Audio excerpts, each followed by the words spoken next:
Rambo 3 was one of the early Sega Genesis and Mega Drive titles released back in 1989.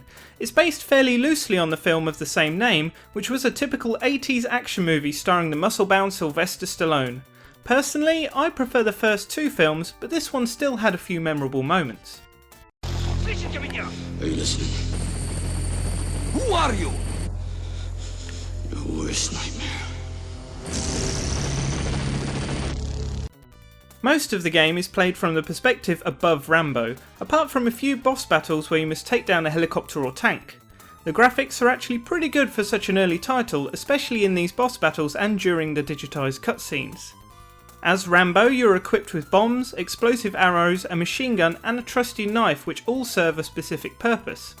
The bombs are used to destroy walls and watchtowers, bow and arrows can be used to blow up barrels and ammo boxes, and the knife can be used up close to kill enemies.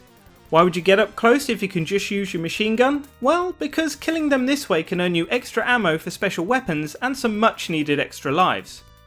As you would expect, this game is very action orientated and fast paced at times.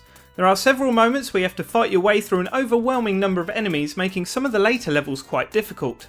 Thankfully, there are some mission objectives that help break up the repetitive gameplay, such as finding a spy and destroying the enemy ammo reserves. There are 6 levels in total which don't follow the film too closely, but that doesn't matter too much. The purpose here is to play as John Rambo, blowing up and shooting as many things as possible. The switch in perspective for the tank and helicopter boss battles always stood out for me, and the detail in the graphics here are good for such an early title. The sound effects are pleasingly loud and help deliver that arcade feel when running and gunning. The background music on the other hand has its ups and downs, with the third mission probably featuring my favourite tune. Difficulty wise, Rambo 3 isn't too bad. I've known a few people to have problems escaping the second mission, but once you find out where to go it makes things a lot easier. Later levels can be tough due to the sheer amount of enemies thrown at you, but beating this game shouldn't be out of reach after a few plays.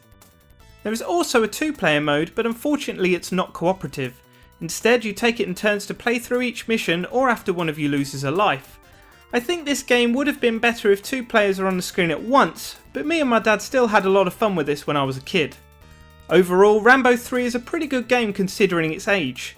It's not the best game on the system, but it's not the worst either. Obviously, being such an early title, there are some drawbacks to the graphics and gameplay, but it still provides an enjoyable experience in my opinion. I would say it's not an essential purchase, but if you can find it for a reasonable price, you're likely to have some fun with it. That's all for this video, so please like, share and subscribe if you haven't already.